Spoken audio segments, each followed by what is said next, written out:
안녕하세요. 주식거북입니다. 오늘 저희 국내 주식이 지수로 봤을 때 많이 올랐어. 거의 2포인트 올랐죠. 그죠? 지수로 봤을 때는 많이 흥분되는 하루였습니다. 근데 냉정히 돌아보시면, 오를 것만 오르고, 오르지 않을 건 그렇게 반응이 없으면서, 올해 들어 기관이 외국 금융투자기관 처음으로 최대 매수 금액이 들어왔어요.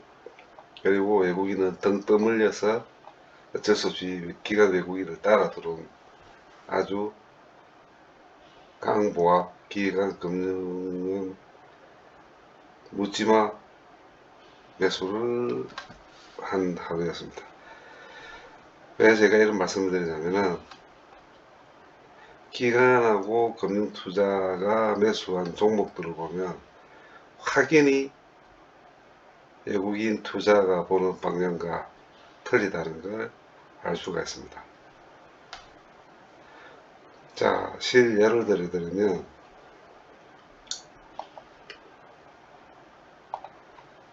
인터넷주 가장 많이 올랐다는, 인터넷주 중에 가장 많이 올랐다는 카카오게임즈 보면 100만주 안 돼요. 카카오뱅크 200만주. 비교해 보시면 외국인이 끌어올릴 때는 거의 2배의 거래량이 나와요. 그리고 2차전지도 마찬가지입니다. 거래량이 많이 없어요. 거래량이 동반되는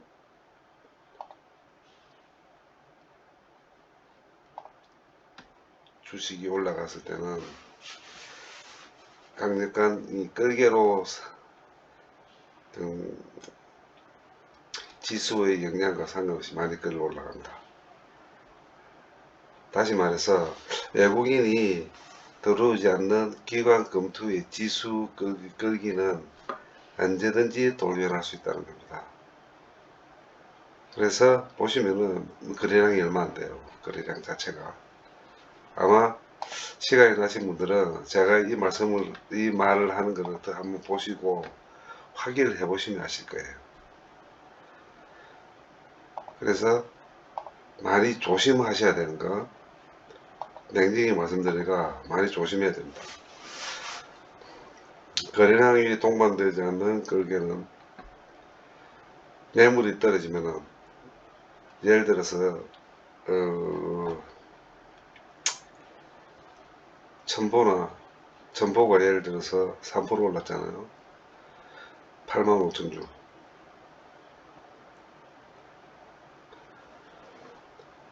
외국인이 이 기간이 던지면은 마이너스 6% 빠집니다. 2배로 빠집니다. 이거는 어디까지나 제가 주식을 하는 지금까지 느껴본 결론입니다. 그래서 추매는 절대 하시면 안 돼요. 설령 내일 좀 올라간다고 대세 상승이다 하고 생각하시면 정말 오판입니다. 그래서 이게 헛수일 가능성이 많다는 거 다시 한번 말씀드리지만, 외국인의 거래 금액을 보시면 정확하게 구분됩니다. 적어도 외국인은 2월 8일, 3일, 2일, 1일 4,700억을 팔아도 3일씩에 걸리면 올라가요. 그 당시 지수를 보면 지수의 방향이 틀립니다. 이렇게 외국인이 사지도 않았는데, 천억도 사지 않았는데 거의 2폰트 올라가는 데는 허수입니다. 허수. 정말 조심해야 될, 오늘 같은 날은 저는 솔직히 좀 약간 두려웠습니다. 지금 이 말은 무슨 이야기냐면, 일반 개미들이 들어오라고 꼬시는 장이라고 할 수밖에 없어요. 절대 흥분하시거나 여기에 꼬여서 아까운 자기 돈을 투자하시는 그런 오판은 안 하시도록 정말 당부드리고 싶습니다. 자, 우선 저의 주포인 두산인프라코어에 설명을 해드릴게요. 오늘도 제가 쭉 보면서 한번 느껴본 게, 자, 그래프상에 보면 어제 약간 설명을 드렸는데 10월 25일부터 11월 30일 고점까지의 이 그래프의 45도의 방향은 현재 상태에 적어도 이 날짜 11월 2일 날짜와 비슷한 방향으로 꺾여서 올라가기 시작했습니다. 그러면서 올해 2023년 고점을 형성했습니다. 자, 어제 제가 말씀드린 바와 같이 8,450원을 뚫고 올라간다면 9,000원까지 바로 갈 수 있습니다. 열려 있습니다. 라고 제가 말씀을 드렸는데, 오늘 올해 고점을 찍었습니다. 8,750원. 자, 두 가지로 생각해 볼 수 있습니다. 첫째는 그래프상의 수급이 데자뷰와 같이 올라갈 가능성이 있다는 거. 두 번째는 현재 2023년 1Q에 증권사들이 현재 두산인프라코어의 밸류를 얼마를 주느냐면 이 밸류 자체를 8,350원을 주고 있습니다. 현재 밸류를. 2022년 4Q 밸류는 얼마를 줬냐면 8,250원을 줬습니다. 그러면 작년 4Q보다 올해 1Q를 약 100원을 더 올려줬어요. 밸류 자체를. 그래서 8,350원의 밸류를 줬다는 건 최소 8,350원을 찍고 위로 형성되어 있다는 이야기입니다.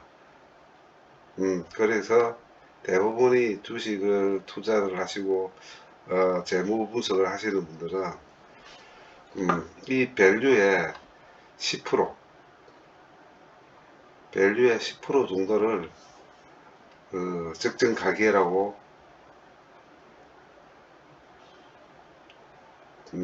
적정 가격이라고 뭐라고 말씀드려야 되지?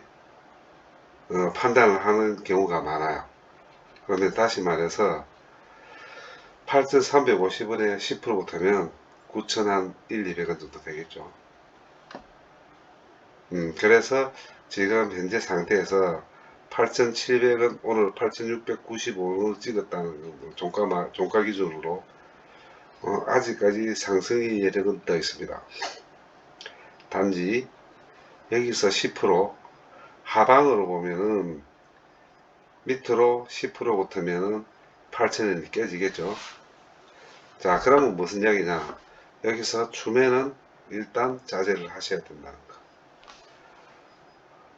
추매를 일단 자제를 하시고 하루하루를 어떻게 찍어가는지 9,100원까지 올라가는지는 봐야 될 거예요. 9,100원까지. 만약에 9,200원 올라간다면 지난주 방송에서 말씀드린 바와 같이 매물 대백이 31%가 없어져 버립니다. 그때는 더 날라가겠죠. 자, 그러면은 만약에 방금 말한 바와 같이 그런 현상이 벌어진다면 10월 25일부터 11월 30일 약 한 달 이상의 이 그래프 자체의 데자뷰가 벌어질 올해 3월달까지 벌어질 가능성이 아주 많아졌습니다. 그래 보시면 현재 이 애들이 지금 7개월 계속 연속으로 들어온다는 거 봤을 때 아마 조정은 일부 받을지는 모르겠지만 이 상승세가 그렇게 쉽게 꺾어질 이유는 없을 것 같습니다. 그래서 너무 흥분한 일은 아니지만 그렇게 우려하고 걱정스러워 해야 될 부분은 아닐 것 같아요. 자, 그래서 결론으로 말씀드리면 아직까지 올라갈 여력이 있다는 거. 물론 그 올라갔을 때는 다시 한번 조정을 받을 수는 있겠죠. 그 조정 가격대가 얼마냐면은 일단 9,100원을 뚫을 때까지는 조정은 없을 겁니다. 긴 조정은 없을 것 같아요. 근데 만약에 뚫지 못하고 여기서 밀린다면은 조정은 바로 받을 겁니다. 쉽게 말해서 8,000원이 한번 깨질 수도 있어요. 하지만 고점은 자꾸 높아질 겁니다. 고점은 쉽게 말해 조정이 딱 8,000원이 깨지겠네요. 만약에 깨진다면, 만약에 오른다면은 작년 11월 30일 8,890의 고점을 뚫고 올라갈 가능성이 많습니다. 다시 말씀드려서 저도 전고점을 뚫을 가능성에 한 표 던지겠습니다. 자, 그래 보시면 맞고, 결론적으로 말씀드리면 2022년 4Q의 밸류보다 2023년 1Q의 밸류를 좀 더 줬어요. 좀 더 줬다는 것은 더 좋아졌다는 거겠죠. 영업이익이나 순이익이. 그리고 현재 추정치가 영업이익은 한 40% 정도 40% 정도 더 늘어나는 추정치에 순이익은 거의 배로 더 늘어나는 추정치가 지금 거의 그 수정치에 맞춰져 있어요. 그래서 이번 달까지는 일단은 그렇게 악재가 뭐 있을 수도 없겠지만 방금 말씀드린 대로 전고점을 뚫을 가능성이 아주 많다는 거. 결론으로 말씀드리면 좀 있으면 주총이 또 열리겠죠. 주총이 열리면서 아마 주총은 다음 달에 열리지 싶은데 그때까지는 이런 데자뷰를 계속 머릿속에다가 인식을 하시고 두산 인프라코인 주가를 관찰하시면 될 것 같습니다. 자, 그리고 저는 오늘 실은 8,500원대에서 일부를 제가 들고 있던 신용을 줄였습니다. 한 8,000주 정도를 던졌습니다. 던지고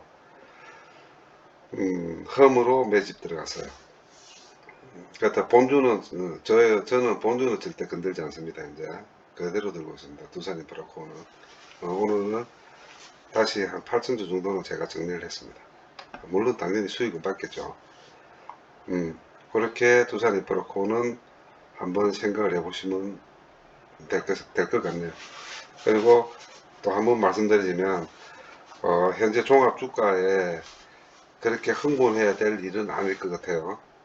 그래서 이럴 때일수록 저희들이 좀 긴 호흡을 가지시고 이런 데자부가 나올 수 있는지를 다시 한번 침착하게 하루하루의 종합주가를 보시는 게 특히 주포인 두산인프라코 주가를 보시긴 할 것 같고, 이게 오늘 웃기는 게 저도 참 하면서 제가 무릎을 툭툭 치고 탈기를 하는 게 어떻게 이게 두산인프라가 중국하고 그렇게 같이 가는지 모르겠어요. 한번 세게 들어왔다가 상해 주가 올라가면 같이 따라 올라가요. 상해 주가 빠지면은 같이 빠져요. 더 치고 갔듯 하면서 안 가요. 그게 지금 3월 달에 중국에서 졌는 데가 3월 초에 하자는 거죠. 아마 그 전에 한 번 더 강력한 상승이 상하이 주가가 한번 올라올 것 같습니다. 예, 그런 모멘텀에 이런 데자뷰로 갈 가능성이 아주 많아요. 기대는 하되 큰 욕심은 부리지 말고 한번 관찰해 보시는 게 나을 것 같습니다. 자, 두 번째 HMM. 아까 말씀드린 바와 같이 현대 두산의 브라코를 정리를 좀 일부 정리하면서 21,850원에 약 2,500주를 매집을 다시 또 했습니다. 이러다가 HMM 때문에 제 같은 경우는 배가 터질 것 같아요. 일반적으로 생각하지 못할 만큼의 수량을 지금 보유하고 있습니다. 제가 이렇게 계속 떨어지면 매수를 하는 이유는 이것 또한 마찬가지입니다. 현재 2023년 1Q 밸류가 정확하게 22,000원에 적정되어 있습니다. 22,000원. 그 이유는 딴 거 없습니다. 원래 이게 곱하기 2가 돼야 되겠죠. 44,000원이 돼야 되는데 왜 22,000원이 돼가 있냐면 전화사채 때문입니다. 거의 같은 양의 전화사채가 준비되어 있다는 거. 그러나 계속 방송 중에 말씀드린 바와 같이 어떤 식으로든 전화사채는 정리가 되어야 된다는 거. 12와 DW는 정리가 돼야 될 거예요.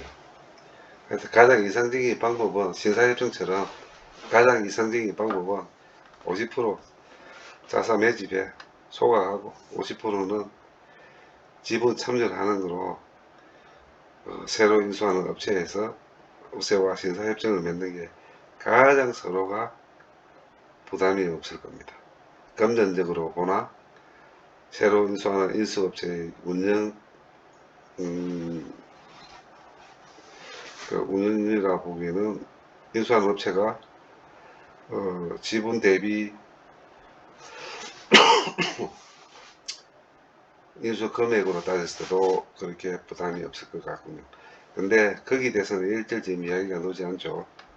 그리고 오늘 같은 경우도 보면 이런 주가의 알고리즘, 이것도 어차피 이것도 기계식 매매를 하는 거니까 알고리즘이 눌리는 게 확연하게 느껴질 정도로 조금만 관심을 보고 두고 보셨으면은 정말 그게 느껴질 정도로 속이 흔히 내다 보면은 매수와 매도가 벌어졌습니다. 알고 있는 바와 같이 별 의미 없는 주가, 분명히 말씀드린 바와 같이 17일 내일입니다. 내일까지는 그렇게 큰 변동이 없을 거라는 걸 한 달 내내 방송해 드렸으니까 제 방송을 듣고 그런 마음의 자세를 갖고 계시는 분들은 별 감동도 없고 실망도 없고 좌절도 없었을 하루였습니다. 오늘도. 근데 내일 좀 한번 약간 고개를 한번 쳐들어볼 가능성이 제가 볼 때는 70% 내지 80%예요. 이 종합주가와 상관없이 한번 4, 5% 정도 치고 올라갈 가능성이 많습니다. 분위기를 보겠죠. 자, 그런 분위기는 또 어디서 나타나냐면 오늘은 이게 기간이 1에 30만 주씩 들어오면 엄청 올라가야 되죠. 그죠? 안 올라가고 팔아요. 팔아요. 그래서 이게 별 의미가 없어요. 근데 그 가능성은 어디서 보면은 느낌이 싹 오시는 이 공매입니다. 공매. 공매가 준비를 살살 하는 것 같은 느낌이 듭니다. 결국 오늘의 공매는 외국인이었죠. 오늘의 공매는 외국인한 게 확연하게 나타나고 또 우스운 게 연기금을 보시면 지금 2월 3일부터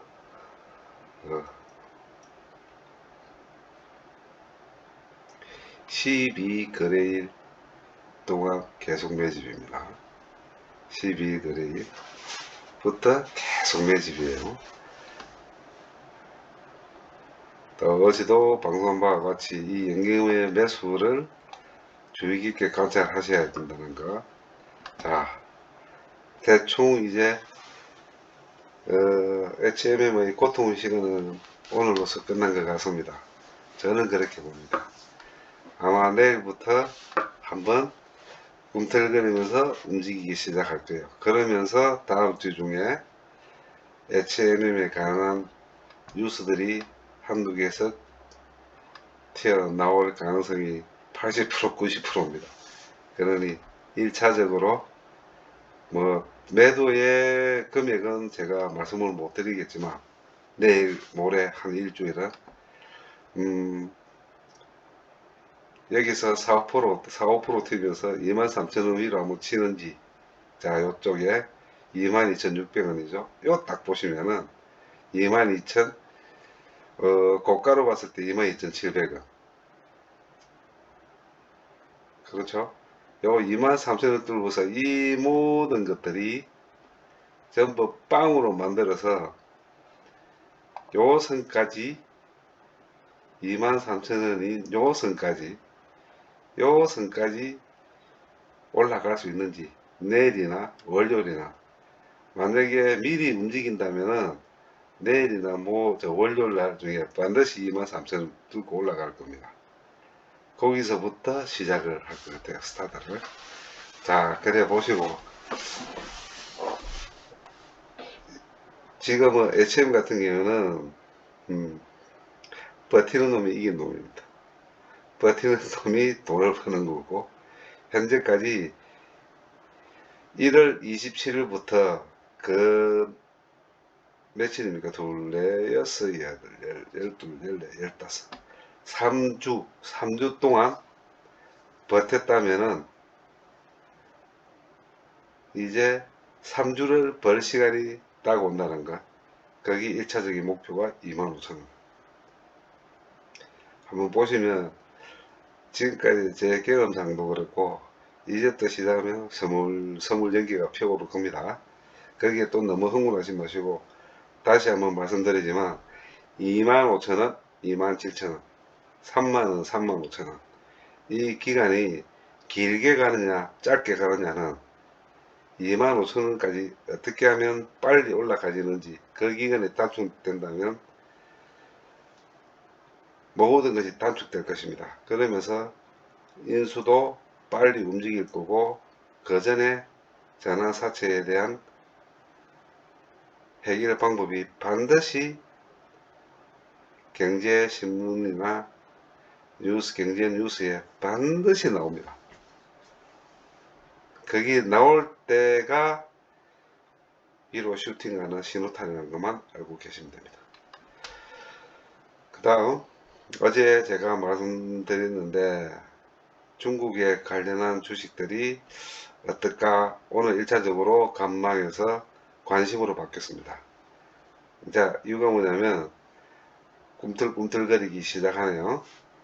오늘 같은 경우도 대한유화는 양보로 갖다 다시 밀렸죠. 호텔신라도 마찬가지 항공주부터 먼저 시작을 합니다. 자, 그런데 요 끌개는 자, 대한항공을 보여드릴게요. 보세요. 다 기간입니다. 그죠? 기간, 아시아나, 기간, 삼성중공업, 기간, 대한유화, 기간. 주식보다 일단 빨간색으로 말씀드릴게요. 이게 무슨 이야기냐? 외국인은 관망입니다.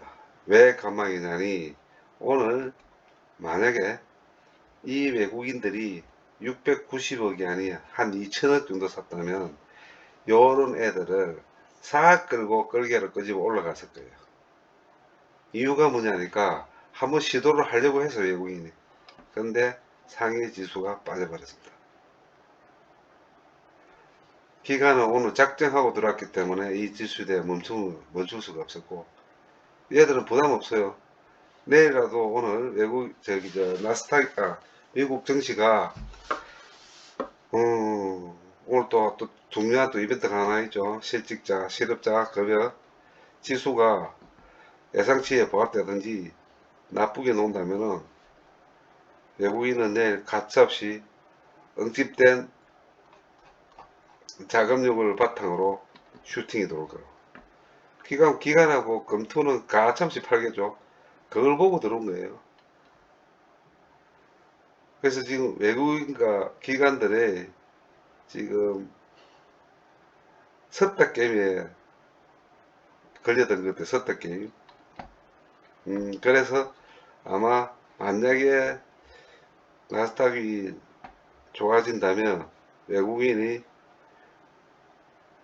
반도체나 자동차, 2차전지보다는 중국에 관련된 주식들의 슈팅을 할 가능성이 저는 거의 99%라고 봅니다. 그래서 오늘 나스닥 지수를 보시고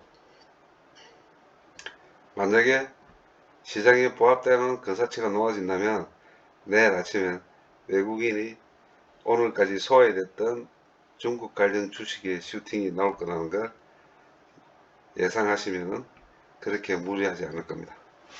자, 그래 보시면 될 것 같아요.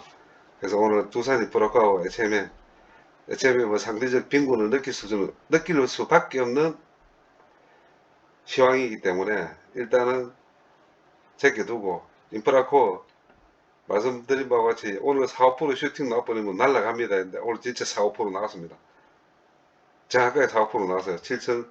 8,750원 같으면은 4~5% 됩니다. 5% 정도 되겠네, 그죠? 그러면 내일 어떻게 될 건가? 아까 말씀드린 바와 같이 10%까지 여력이 있기 때문에 한 번 더 4%더 치버리면 9천을 깬다는 거. 그렇게 나아지는지 아니면 여기서 행보를 할 건지는 또 내일 한번 감망을 해봐야 될 것 같아요.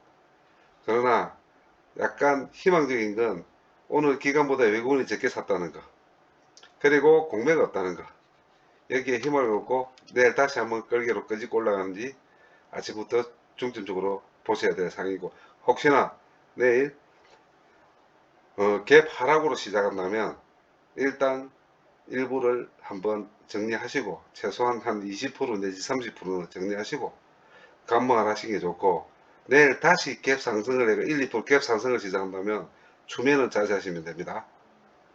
그 다음 HMM은 일단 22,000원이 깨진다면은 추매하시도 아무런 이상이 없을 것 같고, 내일 2~3%라도 갭 상승을 하던 내일 다시 외국인이 들어와서 끌고 올라간다면 이것도 추매는 자제하시는 게 나을 것 같아요. 자, 오늘은 여기까지 방송을 해도 별 문제가 없을 것 같습니다. 긴 방송 오늘도 애청해 주셔서 대단히 감사합니다. 내일 뵙겠습니다.